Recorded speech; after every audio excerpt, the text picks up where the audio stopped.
আজকে আমরা আমাদের বর্তমান প্রজন্ম নিয়ে কিছু কথা বলবো।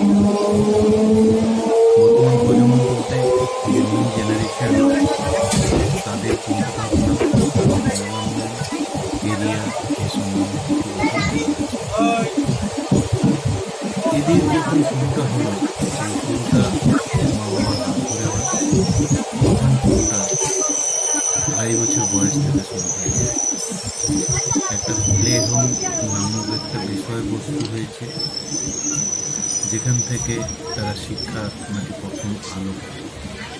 প্লে হোমে গিয়ে কী করবে? অন্য ছেলেদের সঙ্গে খেলতে হবে।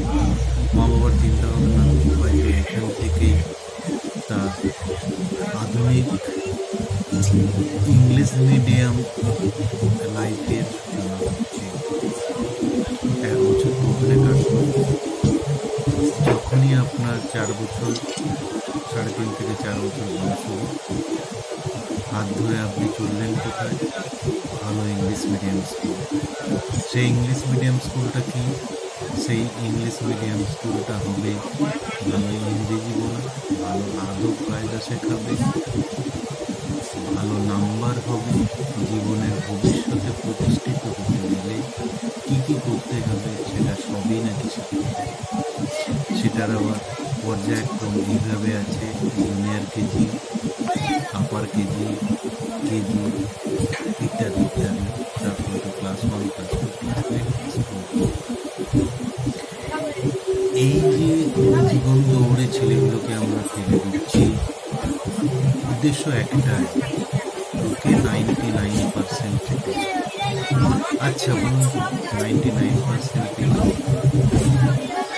কখনো কি আমরা ফিরে দেখেছি ওই 99%-এর মধ্যে তার নিজের ভূমিকা আছে এবং তাকে যারা ওই 99%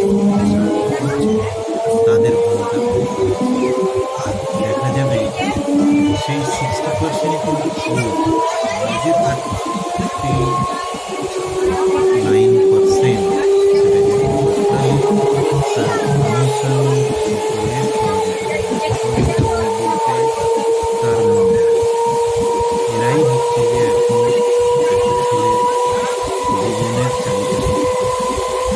যে 99% পেতে হবে, 99-এর নিচে আমরা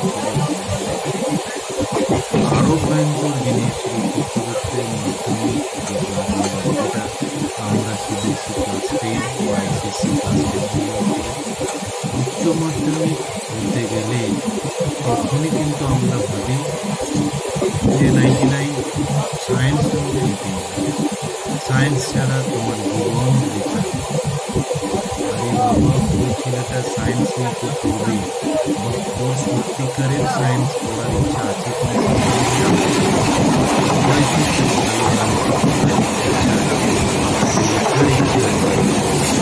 সাহিত্য সম্বন্ধে প্রতি না, মা বাবা ডাক্তার বা ইঞ্জিনিয়ার করতে চায়। থার্ড পজিশনে যদি কিছু হয় সেটা আইএস অফিসার, সেটাও আমাকে ডাক্তার বা ইঞ্জিনিয়ার। আচ্ছা, এই দেখতে গিয়ে যে র্যাট রেসটা শুরু হলো উচ্চ মাধ্যমিক চলাকালীন, তার গাড়িতে যার যেই মেন পাওয়ার অ্যাডভান্স দিয়ে আইআইটি যেতে হবে, আরেকটু যদি উঁচু চলে অথবা নেট দিয়ে মেডিকেল পেতে হবে। আচ্ছা, এই পাওয়ার পরে কী পেলাম? লাস্টে দেখা গেল ওই ছেলেটি একটা শিল্পীর যে মনটা ছিল সেটা অঝরে হারিয়ে গেল। লাস্টে যদিও ইঞ্জিনিয়ার বা ডাক্তার হওয়ার পরেও ও জীবনে যদি প্রতিষ্ঠিত ঠিকভাবে না হয়, তার দায় কার? আপনাদের জন্য থাকলো, আপনারা কমেন্টস করে জানাবেন।